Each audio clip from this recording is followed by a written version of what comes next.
May lakad nga pala ako ngayong gabi at nang maisipan kong mag-outfit check. At nang bigla na lang may dumating na pulang sasakyan. Kilala nyo na kung sino yan. Kidnapper talaga yan eh. Ano bang boy?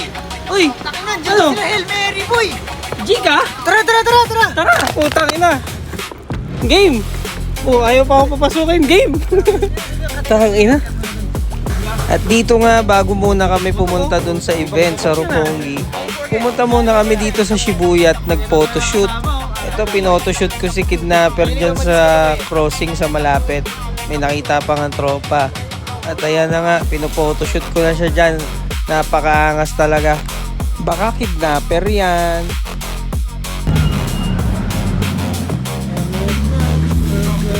Tapos nandyan lang sila no boy no? Ayan lang pala, no? Napila pala sa chick mo. At pagtapos nga namin sa Shibuya, pumunta na kami ng Roppongi. Tara na! Let's go! Warm up to boy, warm up. Need lang ako na ito eh, oh.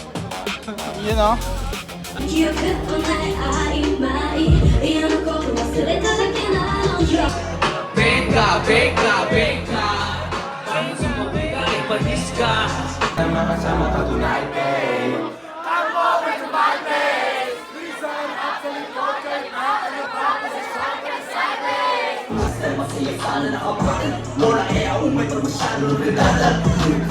Ocho años nang ako'y lumipad Magkubo sa lugar kung saan kikita ng lapad. Wala ka nang magagawa, lalapitan ka nila na para bang may ginawa kang masama.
Grabe yung gabing yon, inabot na kami ng umaga. Grabe din yung suporta na pull up ng mga Young G. Ako kasama. Ako naman nag-kidnap kay Kidnapper. Boy, driver ko boy. James Reed boy. O tayo na. Driver ako ngayon. G, salamat G ha. Salamat sa ano ba to? May pumayag din. Kaya si Madam, ito. Ito po. Kami na nga ang naghatid kila Hail Mary at wala na nga silang masakyan dyan. At yan, tumambay muna kami bago kami umuwi. Ayan, ang saya namin dyan. Hindi kami nagkakilala doon sa event. Pero ang saya.